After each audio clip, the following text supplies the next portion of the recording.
Un territorio che sta promuovendo le sue bellezze, che ha visto crescere in maniera esponenziale il numero di turisti con oltre 185.000 presenze, l'8% in più rispetto al 2019, anno di record assoluto nella storia del turismo veneto. Sono le terre di Asolo e Montegrappa. Qui è arrivata l'ultima tappa del percorso che ha visto la consegna a Possagno del patentino dell'ospitalità, 45 operatori formati per gestire al meglio l'accoglienza e la guida dei turisti, valorizzando il patrimonio storico, culturale, paesaggistico ed enogastronomico di quest'area.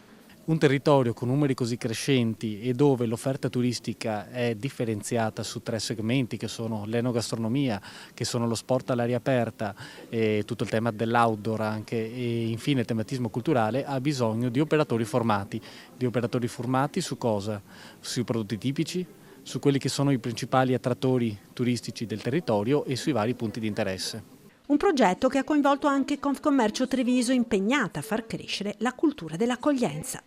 È un territorio che sta crescendo, è sempre più sotto i riflettori e bisogna farsi trovare pronti e preparati. I turisti conoscono il territorio, a volte anche più di noi, e hanno aspettative alte. Noi dobbiamo rispondere con un'imprenditorialità e con un'organizzazione, con dei servizi che loro chiedono e che noi dobbiamo fornire. Un visitatore sempre più straniero che apprezza un turismo esperienziale a tutto tondo, attento al paesaggio, alla cultura, alle eccellenze dei prodotti del territorio. Il tema dell'enogastronomia come punto di arrivo ma anche di partenza per essere di attrazione nei confronti dei turisti e come punto di partenza per far conoscere tutti i valori che hanno portato a questa grandissima risorsa del territorio.